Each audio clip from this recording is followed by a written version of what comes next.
Now for our story. This evening, Sergeant Bill Meade had taken his lonely meal in the small bungalow he occupied at the Wakefield Auto Court. Confronted with another interminable empty evening, Bill had told himself that he just couldn't face it. And so he'd wandered into town. Had sat down in the lobby of the Brown Palace Hotel to skim through the evening papers. A few minutes later, the welcome voice of David Bowman, Kit's uncle, had greeted him. And he and David had talked together for some time. It had been a relief to unburden himself, to talk to someone he could trust about all the problems which perplexed him. And then David had said something which disturbed Bill very much. It was nothing definite, but he'd gotten a pretty good idea what David meant. After saying goodnight to Mr. Bowman, Bill walked slowly along the quiet main street of the little town. He was thinking... Of course, Mr. Bowman didn't come right out and say so definitely, but he seemed to be trying to warn me. He must feel that there is something serious between Peggy and Nicholas Dorn. It's hard for me to believe, though. Peggy and I were... Well, it's just not something you get over so quickly. Look who's talking. What do I expect, anyhow? Dorn's free. He can offer Peggy a decent, uncluttered life. And it's not as if I could think he's not a right guy. He is, I can tell. Oh, if only I'd hear from Kit. I don't understand it. I know that babies don't... Well, those things aren't always right on the dot, but this delay worries me.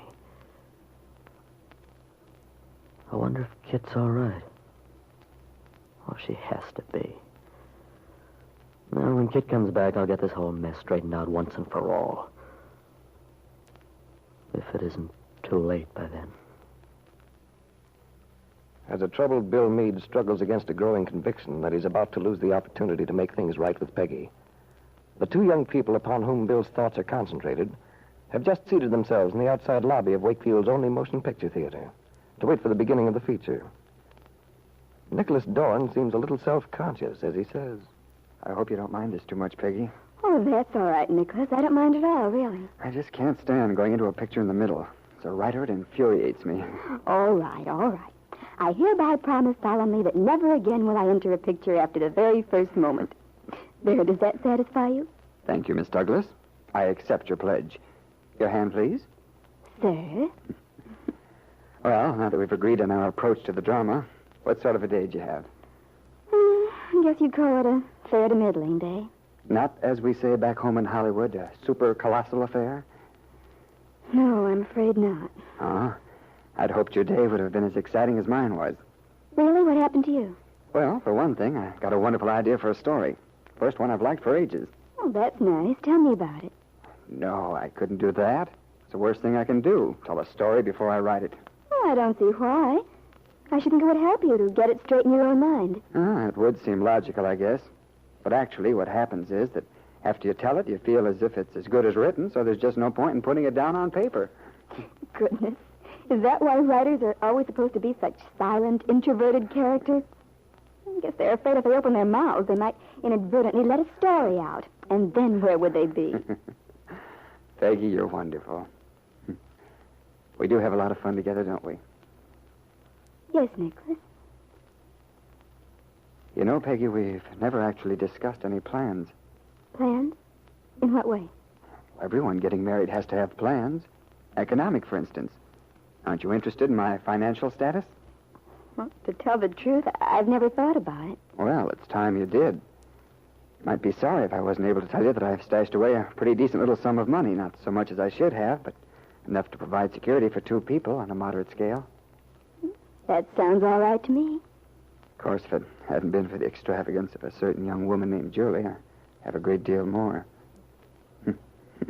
Honestly, that girl could just look at a roll of greenbacks and they dissolve before your eyes. Furs, perfumes, jewels. She just had to have them. Oh, well, she was beautiful. It all sort of goes together. Doesn't bother you at all, does it? I mean, my talking about Julie. No, why should it? Don't you realize how unusual it is? Being able to discuss one woman with another without fireworks or at least a hint of sarcasm? Funny. It just doesn't occur to me to resent your talking about Julie. You know why? Because our relationship is a nice, solid, realistic one. No jealousy. Just another reason why it's so good. I suppose so. Anyway, what I'm getting at, in regard to my earning capacity, I think I'm safe in saying that I can bring in enough money each month, what with magazine stories, articles, and such, to support us very nicely. Oh, yes, I'm sure you can, Nicholas. Peggy, am I boring you with all this?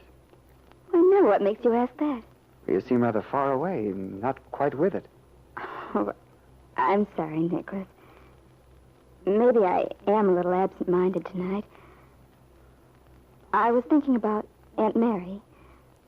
I'm worried. She's not ill, is she? Oh, no. No, of course she isn't. You wouldn't have left her if she were. Well, then what is it? Well, Nicholas, it's about us. You mean she doesn't approve? That's it. I tried to tell her the other night how I felt about it, how we both felt. And she's still against the whole idea. I'm afraid so. Yeah, when I talked to her at the dentist that day, she thought we should wait, not make any plans. That's right. You see, Aunt Mary had such a happy marriage with Uncle Randolph. She's sort of romantic about it all. Yeah. But I've always thought she liked me, trusted me. Oh, she does, Nicholas. It's not that. It's just that she doesn't quite understand the sort of relationship we mean. She thinks it won't work. What about Lefty? Does he feel the same way? From the way he talked, Well, that's what makes it all so confusing. So hard to cope with. Because Lefty thinks it's exactly the right thing for us to do. He's always liked you, and of course he wants me to be happy. And he thinks I could make you happy. Good for Lefty. Glad to know I have one champion out at the Lane farm. Oh, you mustn't think that Aunt Mary doesn't like you. Not at all. But Aunt Mary says that a marriage which isn't based on love is wrong, that's all. She says to try to base a life on anything else is cheating yourself. You know, Peggy, sometimes I felt that you had your doubts yourself. That you weren't sure. It's frightened me. Because even though we've agreed that this isn't to be a sentimental sort of relationship, that we won't be hurt, still I am planning my life on the basis of our being together. Of course, Nicholas, I know that. And regardless of the absence of that romantic love Aunt Mary is pulling for, there is still a certain emotional content in what we have in mind. That's why, well, I'd hate to think that you might change your mind. Or that you have changed it and just haven't told me. Oh, I haven't, honestly. Sure now? Yes, I'm sure. And I think I can make Aunt Mary understand. Especially when she sees how happy we are. And we will be. If I weren't so sure, I wouldn't want to go ahead. I have so much respect for your Aunt Mary, and here I am determined to do something of which she disapproves. But I was worried about you. I'm not one of those insensitive guys, you know, who doesn't notice the way a girl is feeling. Your mood wasn't exactly sparkling, and I've wondered about it. However, if you're sure... I'm very sure. Then how about discussing a date for the wedding? Yes, I guess we should. How about the middle of next month? That should give us time to arrange everything, have the banns published. All right, Nicholas. There's no point in delaying it, is there?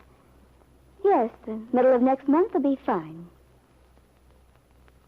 Nicholas Dorn took Peggy's hand for a moment, in an affectionate little gesture which was to seal this strange engagement. The agreement the two young people had made to marry without love.